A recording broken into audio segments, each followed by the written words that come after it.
impacting everybody on the ground. I mean, we were talking a short while back about even billionaires feeling their fall in their wealth. Somebody who thought that he would have about 100 billions in a few years' time, a gentleman called Batista, is now struggling with about $3.8 billion as his wealth. And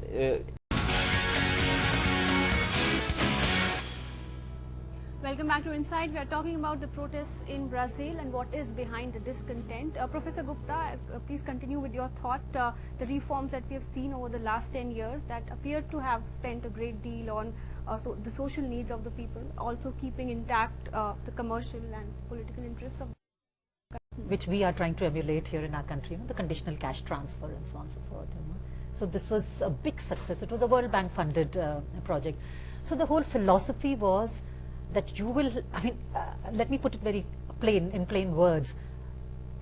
We have for several years now been saying that President Lula's Workers' Party was co-opted by the rich and the lobbies of finance capital. And so I'll say it as plainly as that. And what was happening was that there was an agenda for social inclusion. So you had, for example, Bolsa Familia, which was very successful, and therefore one would still defend it. But what was happening, you just see the figures. Look at your public debt. In Brazil, just the servicing, the interests of politics of prestige becoming, emerging as a global player, and therefore we will invest into FIFA and this. People are saying, what? And your social security programs, where you were, if you do a social audit of the 10 years of Workers' Party rule, I'm afraid that the quality of democracy, is... It's going to grow a little more, if any conventional estimates are to be believed.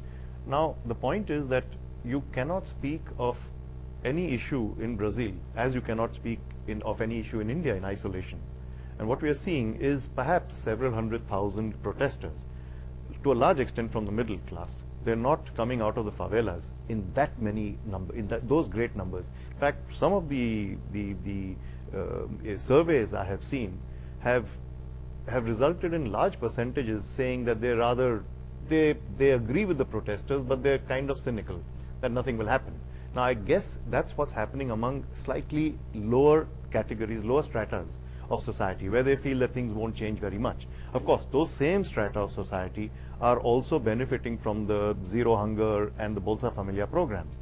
So the fact is that there are nuances in Brazil's economic and social development that are affecting different categories of society differently. Now, clearly, a 20 centavo rise in the transport fares would not have meant so much, but for the fact that there was a group that was already demanding that this should be, in fact, rolled back and made free.